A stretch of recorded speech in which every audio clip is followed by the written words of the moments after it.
Hello everyone, welcome to my YouTube channel. आप सभी को स्वागत है हमारे आज के इस वीडियो में। और फ्रेंड्स देखिए, रेलवे की तैयारी करने वाले एस्पायरेंट के जीवन में वैसे तो रेलवे की तरफ से बहुत प्रॉब्लम्स हैं, लेकिन एक अलग ही प्रॉब्लम है जो स्टूडेंट को यहाँ पे बहुत ज़्यादा सता रही है। और बहुत दिनों से जो है बहुत सारे स्टूडेंट ये बात का कमेंट करते हैं कि सर क्या ग्रुप डी की न्यू वैकेंसी में आईटीआई मैंडेटरी रहेगी या नहीं, या फिर इस बार भी जो है पहले की तरह प्रदर्शन करके प्रोटेस्ट करके आईटीआई को हटाया जाएगा। तो आज के इस वीडियो में मैं आपको एक गुड न्यूज़ देने वाला हूं और कम से कम आपकी एक चिंता तो दूर हो जाएगी कि अगर ग्रुप डी में आईटीआई मैंडेटरी होती भी है तो भी आप लोग इसके लिए एलिजिबल रहेंगे, यानी कि जो स्टूडेंट केवल 10th पास है वो भी ग्रुप डी के लिए एलिजिबल रहेगा। किस तरह से रहेगा, कितने परसेंट सीट्स पर रहेगा, सारी जानकारी आपको इस छोटे सी वीडियो में मिलने वाली है। मेक श्योर कि इस वीडियो को आप बिना स्किप किए देखें। आप चाहें तो वीडियो को 2x स्पीड पे करके देख सकते हैं, लेकिन इसको बिना स्किप किए देखना, क्योंकि सारी जानकारी मैं आपको ऑफिशियल नोटिस के माध्यम से देने वाला हूं और ये वीडियो देखने के बाद आपकी ये चिंता दूर हो जाएगी। बाकी चैनल को अभी तक सब्सक्राइब नहीं किया है तो चैनल को सब्सक्राइब करके बेल आइकन को भी प्रेस कर लीजिए। दोस्तों आज हम बात करने वाले हैं आरपीएफ एसआई और कांस्टेबल की तैयारी करने के लिए बेस्ट बुक की, जो कि चक्षु प्रकाशन की तरफ से आती है। ये सिंगल बुक से आप लोग आरपीएफ एसआई और कांस्टेबल की बहुत अच्छी तैयारी कर सकते हैं, क्योंकि यहाँ पर आपको 2500 से ज्यादा एमसीक्यू क्वेश्चन देखने को मिल जाते हैं, 5 सॉल्व पेपर आपको मिलते हैं और 20 प्रैक्टिस सेट भी आपको मिल जाते हैं। अगर मैं बात करूं इस बुक की तो यहाँ से आप एसआई और कांस्टेबल के लिए जितने भी प्रीवियस ईयर कंटेंट है उसको प्रिपेयर कर सकते हैं। प्रैक्टिस सेट के फॉर्म में आपको क्वेश्चंस मिलते हैं, साथ ही यहाँ पर क्वालिटी और क्वांटिटी दोनों का ध्यान रखा गया है। साथ ही आप लोग आरपीएफ एसआई कांस्टेबल के लिए चक्षु प्रकाशन की स्टडी गाइड भी ले सकते हैं। उसके अलावा अगर आप असिस्टेंट लोको पायलट या ग्रुप डी के लिए भी प्रिपरेशन कर रहे हैं तो उनके लिए भी यहाँ पर स्टडी गाइड आपको अवेलेबल कराई गई है, जिससे बहुत अच्छी तैयारी आप लोग रेलवे के एग्जाम्स की कर सकते हैं। तो इनका लिंक मैं आपको डिस्क्रिप्शन में भी दे दूंगा, साथ ही आप लोग नजदीकी बुक स्टोर से भी इनको परचेस कर सकते हैं। तो देखिए, जैसा कि अगर आप लोग रेलवे की तैयारी करते हैं तो इस बात से आप अच्छी तरह से अवगत होंगे कि 2018 में और 2019 में ग्रुप डी की वैकेंसी में जो है रिलैक्सेशन दिया गया था। मैं आपको बता दूं, ग्रुप डी में आईटीआई 2018 से ही मैंडेटरी है, यानी कि 10th प्लस आईटीआई जिसने किया है वही ग्रुप डी की मैक्सिमम पोस्ट के लिए एलिजिबल था।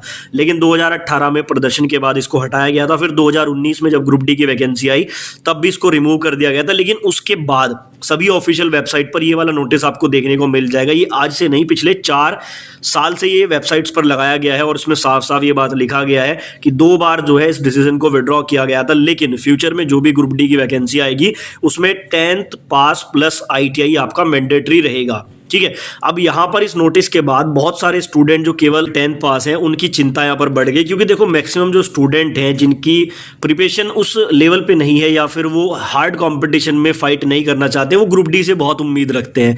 उन्हें ऐसा लगता है कि ग्रुप डी को थोड़ा सा हम लोग क्रैक करके आगे प्रमोशन के द्वारा आगे बढ़ जाएंगे।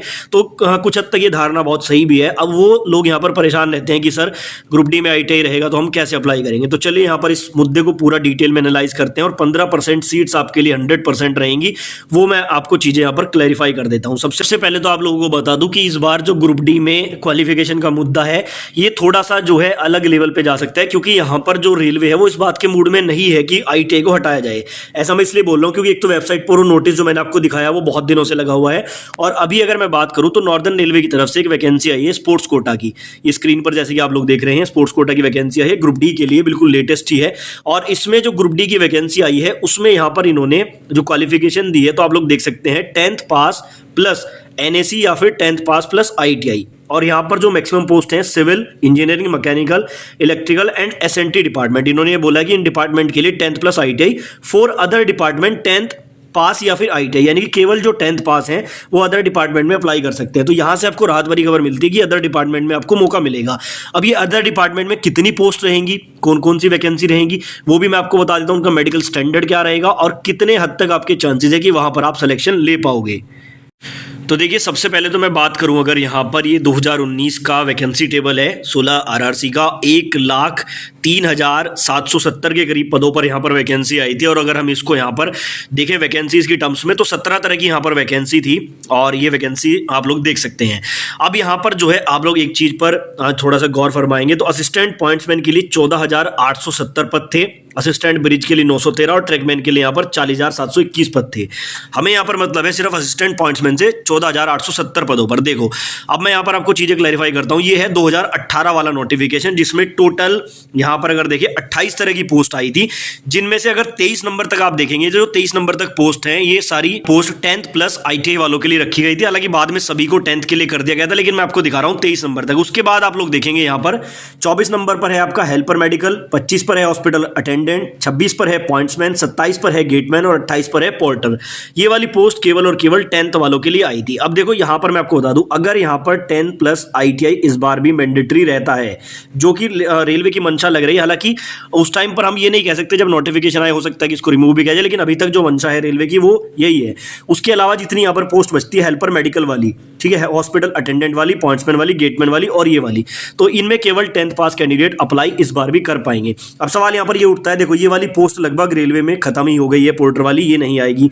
गेटमैन की पोस्ट लगभग खत्म होने की कगार पर है, तो ये भी आपको शायद ना मिले, और ये हेल्पर मेडिकल वाली भी नहीं आएगी। तो यहाँ पर बचती है केवल 2 पोस्ट, असिस्टेंट पॉइंट्समैन वाली और हॉस्पिटल अटेंडेंट वाली। तो ये वाली जो 2 पोस्ट हैं, ये हर हाल में 10th वाले स्टूडेंट के लिए रहेंगी। यानी कि अगर आप 10th पास हैं तो आप ग्रुप डी का फॉर्म बिल्कुल भर पाएंगे, लेकिन आप सिर्फ इन 2 पोस्ट के लिए एलिजिबल रहेंगे।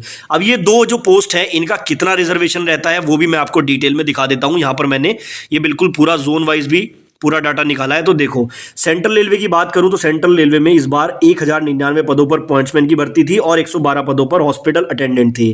ECR में जो है 473 पॉइंट्समैन की थी और 20 यहां पर हॉस्पिटल असिस्टेंट की थी। उसके बाद भुवनेश्वर की बात करें, 412 पोस्ट पॉइंट्समैन की थी और हॉस्पिटल अटेंडेंट वाली नहीं थी।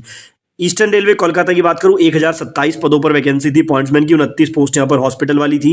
नॉर्थ सेंट्रल रेलवे में 346 पॉइंट्समैन और 35 यहां पर आपके हॉस्पिटल वाली थी।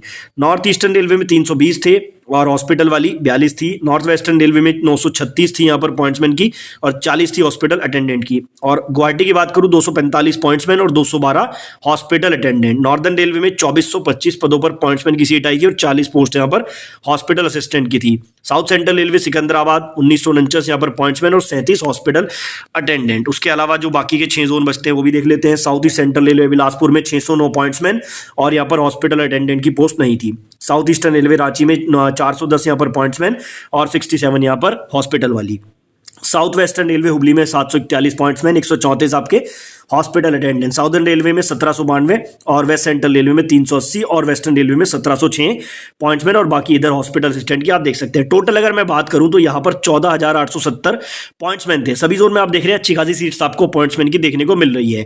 हालांकि हॉस्पिटल असिस्टेंट की केवल 1302 पदों पर वैकेंसी आई थी। टोटल 16,172 पद यहाँ पर आप लोग कह सकते हैं कि 10th वालों के लिए 2019 में भी थे।